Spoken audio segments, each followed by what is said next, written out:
ষষ্ঠ শ্রেণীর প্রিয় শিক্ষার্থীবৃন্দ, তোমাদের বার্ষিক পরীক্ষা ডিসেম্বরে হবে। তোমরা শুনেছ যে এখন 2012 সালের অর্থাৎ পুরাতন নিয়মে তোমাদের পরীক্ষা হবে। তোমাদের গণিত বিষয়ে যেসব অভিক্ষা বা অধ্যায়গুলো আছে সেগুলো আমি এখন তোমাদেরকে দেখাচ্ছি।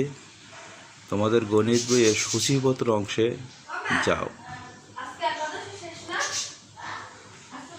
সেখানে যে যে বিষয় অভিক্ষাগুলো আছে সেগুলো আমি বলছি, মিলিয়ে না বই থেকে। গণিত বইয়ের সূচিপত্র অংশ একদম প্রথমে আছে, দেখো, ঐকিক নিয়ম, শতকরা এবং অনুপাত। এই অধ্যায়টি তোমাদের আছে। বইয়ের পৃষ্ঠা নম্বর হচ্ছে 103 থেকে 137। ঐকিক নিয়ম, শতকরা এবং অনুপাত। এরপরে যে অধ্যায়টি আছে তোমাদের দৈর্ঘ্যমাপী 138 থেকে 148 পৃষ্ঠা পর্যন্ত। এরপরে যে অধ্যায়টি আছে, দেখো, বীজগাণিতিক রাশির জগৎ, 149 থেকে 166 পৃষ্ঠা।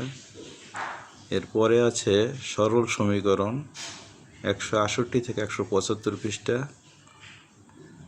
পরের অধ্যায়টি আমাদের নাই, বার্ষিক পরীক্ষায় সূত্র বুঝি, এটা কিন্তু নাই। এটা দেখো, আমি এই যে ক্রস দিয়ে দিয়েছি এবং পিছনে বাম পাশে বার্ষিক লিখে রাখছি। এরপরে যে অধ্যায়টি আছে জ্যামিতিক আকৃতির গল্প, এটা 190 পৃষ্ঠা থেকে 221 পৃষ্ঠা পর্যন্ত আছে। এবং লাস্ট তোমাদের তথ্য অনুসন্ধান ও বিশ্লেষণ, এটি হচ্ছে 222 পৃষ্ঠা থেকে 234 পৃষ্ঠা। অর্থাৎ এই যে বিষয়গুলো তোমাদের আছে এগুলো থেকে প্রিপারেশন নেবে ভাষায়, সৃজনশীল, ওই এমসিকিউ, এক কথায় উত্তর, এরকম তোমাদের ক্লাসও স্যাররা শিখাবে। তোমরা এই শেষের এই কদিন যত্ন সহকারে ক্লাস করলে অবশ্যই একটি সুন্দর ধারণা পাবে এবং সুন্দর পরীক্ষা তোমরা বার্ষিক যে পরীক্ষা যে ডিসেম্বরে হবে সেটা সুন্দরভাবে ফেস করতে পারবে। তো ধন্যবাদ সকলকে।